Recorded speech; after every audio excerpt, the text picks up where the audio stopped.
بسم اللہ الرحمن الرحیم۔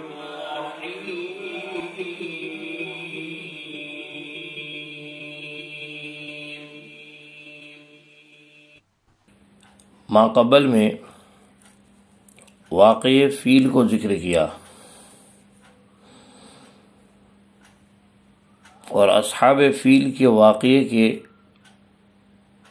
بعد ملک یمن کی حکومت شاہ حبش کے قبضے سے نکل گئی اور سیف بن ذی یزن ملک یمن پر قابض و متصرف ہوا۔ عبد المطلب چند شرفاء قریش کو ہمراہ لے کر سیف کو حکومت یمن کی مبارکباد دینے کے لیے گئے۔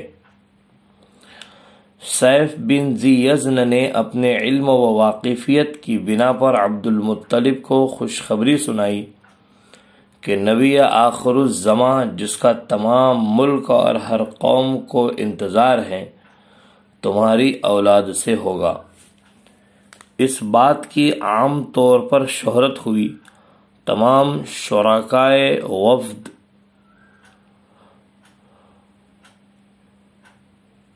اس بات میں شبہ کرنے لگے، شک کرنے لگے کہ وہ نبی ہماری اولاد سے ہوگا۔ اب لوگ اہل کتاب کے احبار اور رہبان کے پاس جا کر نبی آخر الزماں کے حالات اور علامات دریافت کرنے لگے۔ امیہ بن ابی کو یہ خیال ہوا کہ وہ نبی شاید میں ہوں گا، چنانچہ وہ ابو سفیان بن حرب کے ساتھ ملک شام کی طرف گیا اور کسی راہب کی خدمت میں حاضر ہو کر اپنی نسبت دریافت کیا، مگر وہاں سے مایوس کن جواب ملا۔ دنیا میں کسی بڑے نبی یا رسول کی بعثت یا پیدائش کے وقت آسمان پر بڑی کثرت سے اور غیر معمولی طور پر ستارے ٹوٹتے ہوئے دیکھے جاتے رہے تھے، چنانچہ اسی کثرت سے غیر معمولی طور پر حضور اکرم صلی اللہ علیہ وسلم کی پیدائش کے قریب شہاب ثاقب آسمان پر نمودار ہوئے، اور علماء اہل کتاب نے حکم لگایا کہ یہ نبی آخر الزماں کی پیدائش کا زمانہ ہے۔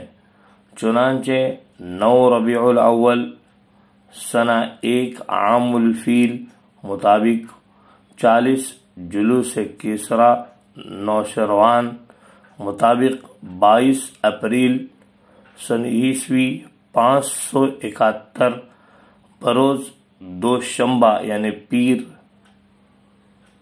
صبح صادق کے بعد اور طلوع آفتاب سے پہلے نبی آخر الزماں حضرت محمد عربی صلی اللہ علیہ وسلم پیدا ہوئے۔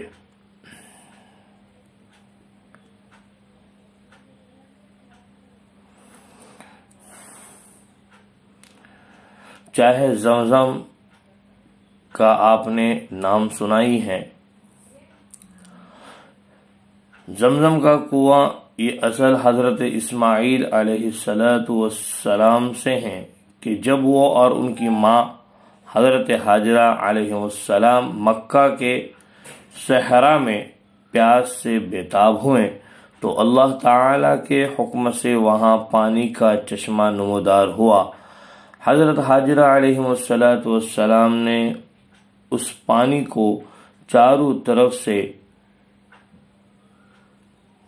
منڈ باندھ کر گھیر دیا اور وہ ایک کنویں کی شکل صورت بن گیا۔ کچھ عرصے تک وہ اسی حالت میں رہا اور پھر اس کے بعد وہ مٹی سے اٹھ گیا اور رفتہ رفتہ اس کا مقام اور جگہ بھی کسی کو معلوم نہ رہی۔ چاہے زمزم کا صرف تذکرہ ہی تذکرہ لوگوں کی زبان پر رہ گیا تھا، جب عبد المطلب کے ہاتھ میں سقایت الحاج کا کام آیا تو انہوں نے چاہے زمزم کا پتہ و مقام تلاش کرنا شروع کیا۔ بہت دنوں تک عبد المطلب اور ان کا بڑا لڑکا حارث چاہے زمزم کی تلاش میں سرگردہ رہیں، مگر چاہے زمزم کا پتہ نہ ملا، قریش میں سے کسی نے ان کی مدد اس کام میں نہ کی، بلکہ باپ بیٹے کا مذاق اڑایا کرتے تھے۔ ایک روز عبد المطلب نے خواب میں چاہے زمزم کا نشان دیکھا اور کھودنا شروع کیا۔ یہ وہ مقام تھا جہاں اصاف اور نائلہ دو بت رکھے ہوئے تھے۔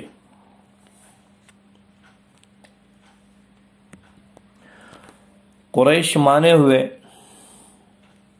اور لڑنے کو تیار ہو گئے۔ یہ صرف دو ہی اشخاص باپ اور بیٹے تھے، کوئی ان کا یار و مددگار اور معاون نہ تھا، تاہم یہ غالب بھی ہوئے اور کنواں کھودنے کے کام میں مصروف و مشغول رہے۔ اس وقت عبد المطلب نے اپنی تنہائی کو محسوس کیا اور منت مانی کہ اگر اللہ تعالی مجھ کو 10 بیٹے عطا کرے اور پانی کا چشمہ بھی نکل آئے تو میں اپنے بیٹوں میں سے ایک کو اللہ کے نام پر قربان کروں گا۔ چند روز کی محنت کے بعد چشمہ بھی نکل آیا اور اللہ تعالی نے عبد المطلب کو 10 بیٹے عنایت فرمائے۔ چاہے زمزم کے نکل آنے سے قریش میں عبد المطلب کا سکہ بیٹھ گیا تھا اور سب ان کی سرداری اور بزرگی کے قائل ہو گئے تھے۔ جب عبد المطلب کے بیٹے جوان ہو گئے تو انہوں نے اپنی مانی ہوئی منت پوری کرنی چاہی۔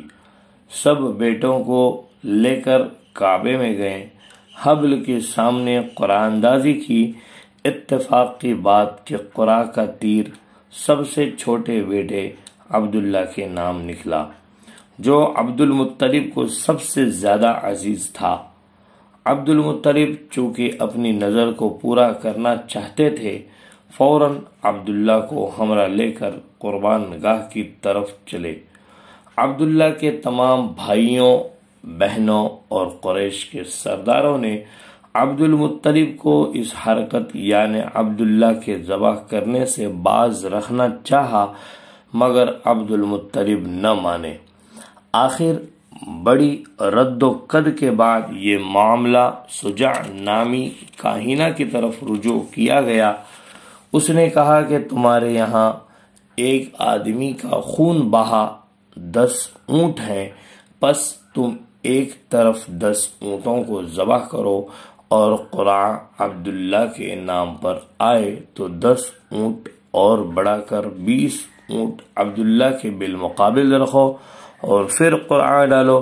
اسی طرح ہر مرتبہ 10 اونٹ بڑھاتے جاؤ یہاں تک کہ قرعہ اونٹوں کے نام پر آ جائے۔ چنانچہ ایسا ہی کیا گیا اور قرعہ عبداللہ ہی کے نام نکلتا رہا، یہاں تک کہ جب اونٹوں کی تعداد 100 ہو گئی تب اونٹوں کے نام قرعہ آیا۔ عبد المطلب نے اپنی تسکین قلب کے خاطر 2 مرتبہ پھر قرعہ ڈالا اور اب ہر مرتبہ اونٹوں ہی کے نام قرعہ نکلا۔ وہ 100 اونٹ ذبح کیے گئے اور عبداللہ کی جان بچی۔ اس وقت سے ایک آدمی کا خون بہا قریش میں 100 اونٹ مقرر ہوئے۔